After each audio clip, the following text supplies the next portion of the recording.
नमस्ते साथीहरू। आज के बाँकी त? सर्वप्रथम त धान दिवसको सम्पूर्णमा मङ्गलमय शुभकामना। मेरोमा चाहिँ आज साथै आज असारी 15 दही चिउरा दिवस पनि हो। मेरोमा चाहिँ आज यस्तो छ गाइस, यो गाउँबाट ल्याएको लोकल आँप हो। मेरो छोराको मिहिनेत पनि छ यहाँ। अनि यो पनि गाउँको लोकल केरा हो। अलिक नराम्रो नराम्रो देखेको होला गाइजहरू, तर यो हामीले पकाएको भएर अलि यस्तो यस्तो देखेको हो। र मसँग छ यो फ्लावर आँप, अनि खेर यो पनि फ्लावर आँप, मेरो छोराको मेहनत है। अनि यहाँ चिउरा छ गाइस, साथै पानी त भइहाल्यो, मेरो साथी हो पानी, पानी बिना म सक्दिनँ। अनि यहाँ छ एकदम हाम्रो फलीको कृष्ण डेरीको दही गाइस, एकदम मिठो छ।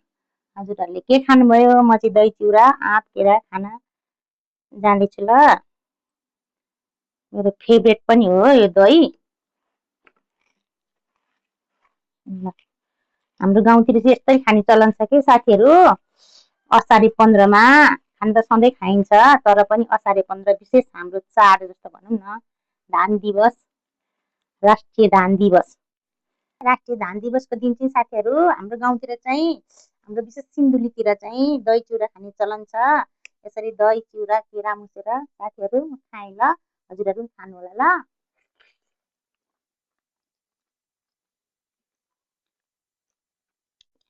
मलाई चाहिँ एकदम मनपर्छ दही चिउरा आँप, यो गाउँको आँप हो साथीहरू, लोकल एकदमै ल्याएर पकाएको।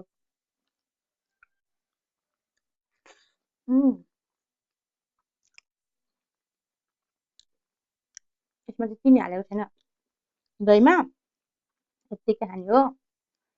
मलाई त्यस्तो मनपर्छ।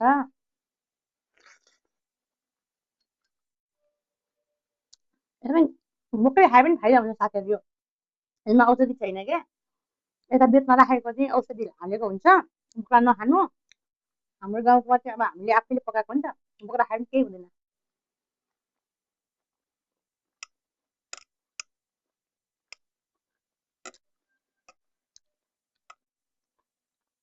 एक किसिमको हाम्रो असारे 15 पनि चाडै हो कि साथीहरू।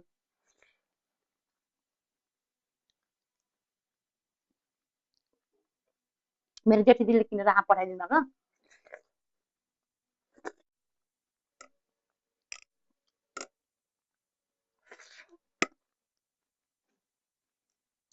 सबै कसैले कसैले मेरो केरा पनि कसैले कसैले ल्याइदिनु भएको हो। मेरो घरमा चाहिँ साथी आज पाहुना पनि हुनुहुन्छ। मेरो कान्छी बहिनीको ससुर आउनु भएको छ नुवाकोटबाट बिरामी भएर। मैले उहाँलाई चाहिँ जाउलो पकाएर खुवाएँ। अनि म चाहिँ अब दही चिउरा, उहाँलाई चाहिँ दही चिउरा पच्दैन भनेर अनि जाउलो पकाइदिएँ। जाउलो पकाएर उहाँ बुवालाई सुताइदिइराखेको छु। अनि साथी म चाहिँ खाएर मेरो पनि जानुपर्ने छ कतै। अनि आँप यसरी खानु पनि मजा छ क्या साथीहरू, यसो गर्ने।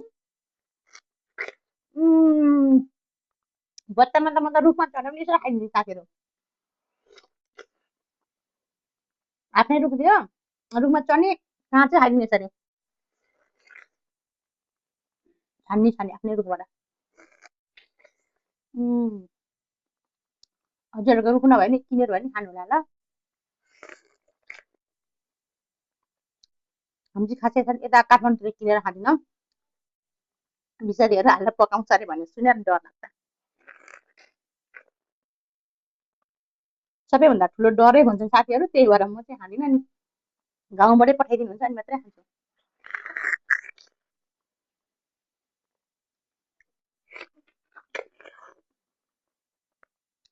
फेरि पनि असार 15को सबैलाई शुभकामना छ है। जहाँ जता जता जो जो जति हुनुहुन्छ खुसी भएर रमाइलो गरेर दही चिउरा एक एक ग्लास भए पनि खानु होला। हाम्रो नेपाली चलनअनुसार आज पनि चाडै हो असार 15। यता चाहिँ चिउरा ढाडिनु लाग्छ साथीहरू, खाँदै गर्नु पर्यो।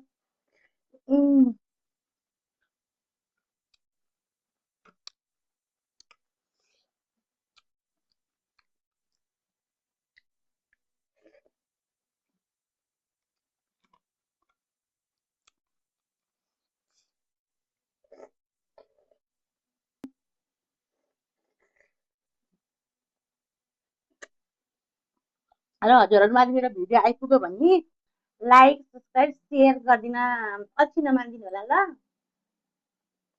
किनकि मेरो पनि एउटा चाहना रहर हो, मेरो रहर नमारिदिनु होला।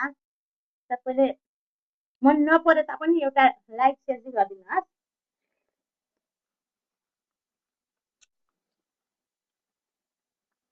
अनि मेरो भिडियो कस्तो लाग्छ कमेन्ट पनि लेखिदिनु न, म सबै कमेन्ट पढ्छु।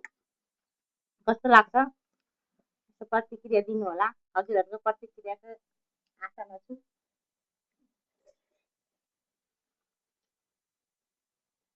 हजुरहरूलाई देखाइदेखि मेरो हामी त मेरो पनि सानो होइन तर पनि कस्तो हुँदो रहेछ।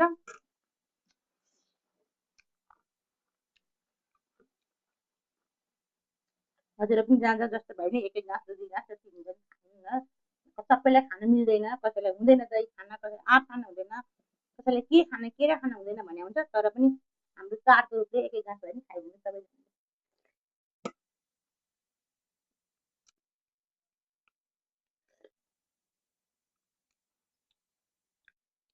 मेरो छोराको मेहनत कसैले खानु मुखहरूमा लाग्दैन है गाईले, मेरो चाहिँ लागेको छेउबाट खानु पनि लाग्दैन।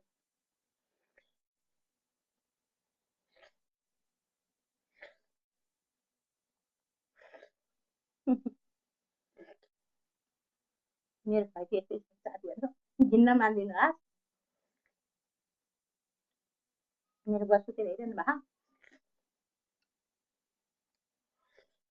मेरो बुवा नभनौँ मेरो बुवै जस्तो, मेरो बहिनीको कान्छी बहिनीको ससुरा हुनुहुन्छ, हामीले हाम्रै बुवा जस्तो मान्छौँ।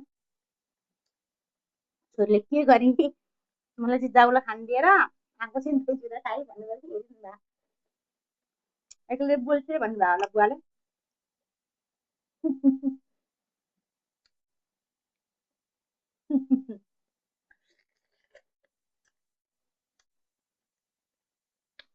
मेरो एउटा पपी छ, पपी पनि छक्क परेर हेर्छ मेरो के पपी।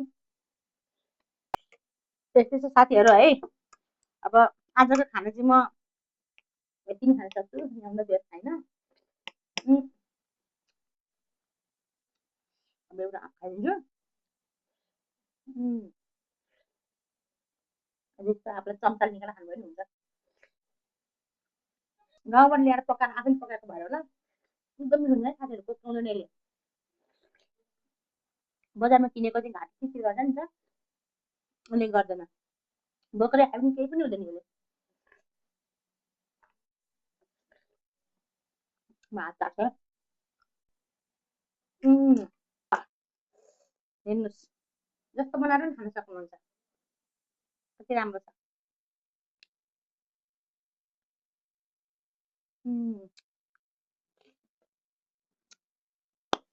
आजलाई त्यति है साथीहरू। अब आज असारे 15 हुनाले मैले दही चिउरा खाएको भिडियो बनाएँ। अब मेरो भिडियो हजुरलाई कस्तो लाग्छ, यस्तो खाएको हेर्नु पाए हुन्थ्यो जस्तो लाग्छ भने कमेन्ट गरिदिनु हो। हजुरले के भन्छ म त्यही खाएर भिडियो बनाउँछु। मेरो भिडियोलाई चाहिँ सक्दो लाइक सेयर सब्सक्राइब गरिदिनुहोस्। आजलाई चाहिँ यति, बाई बाई।